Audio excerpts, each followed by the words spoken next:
Good morning बच्चों। आज मैं सोना मिश्रा आपके हिंदी की ऑनलाइन कक्षा में आपके साथ हूँ। स्वागत है आपका। आशा है आप सब स्वस्थ एवं सानंद होंगे तथा समय के महत्व को समझते हुए पढ़ाई पर पूरा ध्यान दे रहे होंगे। आज मैं कक्षा 10 के बच्चों को हिंदी साहित्य पढ़ाऊंगी। सर्वप्रथम आपके पाठ्यक्रम से संबंधित सूचना कि बच्चों, कोरोना महामारी के चलते इस बार आपको समय थोड़ा कम मिल रहा है, इसलिए आपका पाठ्यक्रम कम कर दिया गया है। हिंदी साहित्य कहानी भाग से आपके 2 चैप्टर अपना अपना भाग्य और संदेह कहानी हटा दिए गए हैं। इसी तरह एकांकी संचय से महाभारत की एक सांझ पाठ कम कर दिया गया है। तो पहली पीडीएफ मैंने संदेह कहानी भेजी थी। चूँकि अब वो पाठ्यक्रम में इस वर्ष नहीं है, इसलिए मैं अगला पाठ भेड़े और भेड़िए पढ़ाऊंगी। तो बच्चों, भेड़े और भेड़िए, क्या ये कहानी मात्र भेड़े और भेड़िए की है? नहीं, ये कहानी प्रतीकात्मक है, जिसमें भेड़े जो है सीधी सादी जनता एवं भेड़िए जो है चालाक राजनीतिज्ञों के प्रतीक हैं। आइए जानते हैं लेखक के बारे में। तो श्री हरिशंकर परसाई जी इस पाठ के लेखक हैं, प्रसिद्ध व्यंग्यकार हैं और इनका जन्म 22 अगस्त 1922 में हुआ तथा मृत्यु 1995 में हुई। लेखक के जन्म मृत्यु से हमें रचना के काल के बारे में पता चलता है, लेकिन ये रचना तो सर्वथा सटीक है, समसामयिक है, इसका महत्व कभी कम नहीं होने वाला। तो आइए अब हम पाठ पर, कहानी पर आते हैं। तो एक बार जंगल के पशुओं को ऐसा लगा कि वे सभ्यता के उस स्तर पर पहुंच गए हैं जहां उन्हें एक अच्छी शासन व्यवस्था अपनानी चाहिए। मानव समाज की तरह उन्हें भी पशु समाज में प्रजातंत्र की स्थापना करनी चाहिए। प्रजातंत्र का अर्थ होता है प्रजा का शासन, जहां प्रजा स्वयं अपनी सरकार चुनती है। जंगल के पशु बहुत प्रसन्न थे। उनको लगा कि मानव समाज की तरह वहां भी अच्छे नियम और कानून बनेंगे और उनको भी सुख और समृद्धि से रहने का अवसर मिलेगा। तो ये कहानी उस वन प्रदेश की थी जहां भेड़ों की संख्या अधिक थी और भेड़ों का स्वभाव निहायत नेक, ईमानदार, कोमल, विनयी और बहुत ही निर्दोष पशु थी।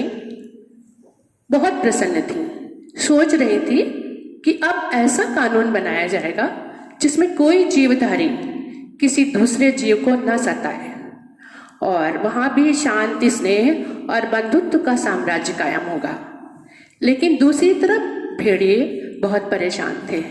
कारण क्या था? उन्हें लग रहा था कि भेड़ों की संख्या अधिक है, इसलिए सरकार भेड़ों की ही बनेगी और कहीं वे ऐसा कानून ना बना दें कि कोई जानवर किसी को ना मारे, तो वो खाएंगे क्या? क्योंकि उनका तो भोजन मांसाहार ही है। क्या उन्हें घास खाना सीखना पड़ेगा? खैर, जैसे जैसे चुनाव पास आ रहा था, भेड़ें खुश थी और भेड़िए उदास। अब कहानी में बताया गया है कि हर भेड़िए के आसपास 2-4 सियार रहते हैं जो उनकी जय जयकार करते रहते हैं। कारण ये कि उनको भोजन भेड़ियों के द्वारा ही मिलते हैं। जिस तरह से हमारे समाज में राजनीतिक के लोगों के आसपास 2-4 उनके खुशामदीद, उनके चमचे, उनके लगवे भगवे उनकी जय जयकार करने के लिए साथ रहते हैं, क्योंकि उनका जीवन भी ऐसे ही चलता है। खैर, भेड़िया उदास था। उसे एक दिन बूढ़ा सियार मिला और उसने उसकी चिंता का कारण पूछा। उसने बताया कि अब तो जंगल से हमारा राज गया, अब भेड़ों की सरकार बन जाएगी, फिर हम क्या खाएंगे? सियार ने उसे कई सुझाव दिए, पर वो सब सही नहीं थे। थोड़ी देर सियार चिंतामग्न हो गया, सोचने लगा ध्यान से। ये सब भी उसकी कुटिलता थी, चालाकी थी। और फिर खैर उसने एक सुझाव दिया और कहने लगा कि जंगल में आप ही की सरकार बन जाए तो क्या? लेकिन भेड़ियों को उसकी बात में जरा भी यकीन नहीं हुआ। क्योंकि वह जानता था कि जंगल में भेड़ों और अन्य छोटे पशुओं की संख्या 90% थी, जबकि भेड़िए सिर्फ 10% थे। तो इस तरीके से ये कार्य असंभव सा था। लेकिन बूढ़े सियार ने आश्वस्त किया और कहा कि बस आप मेरी बात मानते जाइए, आप दुखी मत होइए, जैसा मैं कहता हूँ आप वैसा ही करिए। खैर, मुसीबत में फंसा हुआ था भेड़िया, उसने सियार को अपना गुरु बना लिया और अगले दिन सियार जो है अपने साथ 3 रंगे हुए सियार लेकर आया। भेड़िया ने पूछा कि आखिर ये क्यों? कहने लगे, ये ही आपका चुनाव प्रचार करेंगे। और तत्पश्चात सियार ने भेड़िए का भी रंग रूप बदला। उसने उसके मस्तक पर तिलक लगा दिया, गले में कंठी पहनाई और मुंह में घास के तिनके खोस दिए। इस प्रकार उसने भेड़िए को पूरा संत बना दिया था। उसने कुछ खास निर्देश और दिए।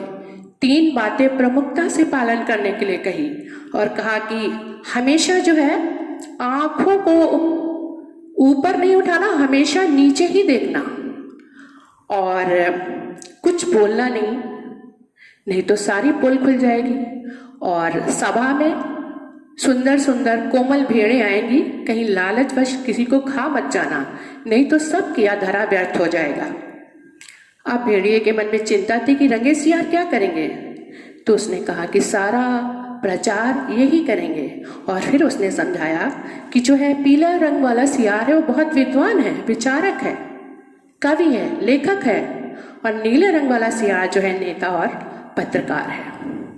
हरे रंग का सियार को उसने धर्मगुरु बताया। और फिर ये सब मिल करके एक सभा में चल दिए, जहां पर सियार ने पहले से ही भेड़ों को बुला रखा था।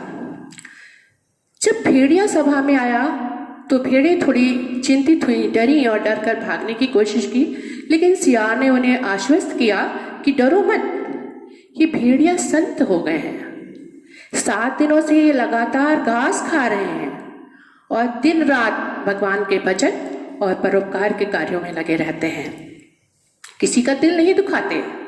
और भेड़ों से तो उन्हें बहुत प्रेम है, क्योंकि वह जानते हैं कि भेड़ जाति पर बहुत अत्याचार हुए हैं, उसका प्रायश्चित कर रहे हैं। ये कहने लगे कि शेष जीवन जो है अब वह भेड़ों की सेवा में बिताना चाहते हैं।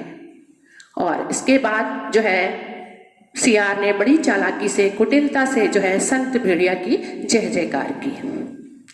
भेड़िए जी चुपचाप बैठे हुए थे। सियार ने फिर कहा कि ये क्यों नहीं बोल रहे, आप जानते हो? कहने लगे भावातिरेक। भावातिरेक मतलब भावों की अधिकता, यानी भावों की अधिकता के कारण उनका गला भराया है और इसलिए वो नहीं बोल सकते।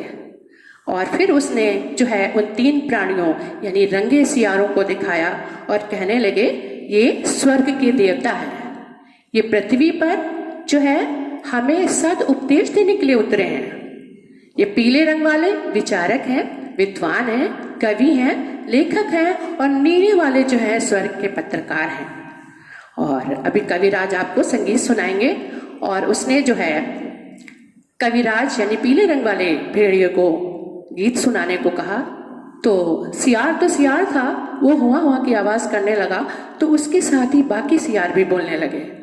अब चालाक सियार ने उन्हें चुप कराया और कहा कि ये हमारे कविराज जो है कोरस माने समूह में गाते हैं, और इसीलिए फिर उसने जो है बड़ी ही चालाकी से उसका अर्थ भी समझाया, और जिसमें संत भेड़िए की प्रशंसा की गई थी।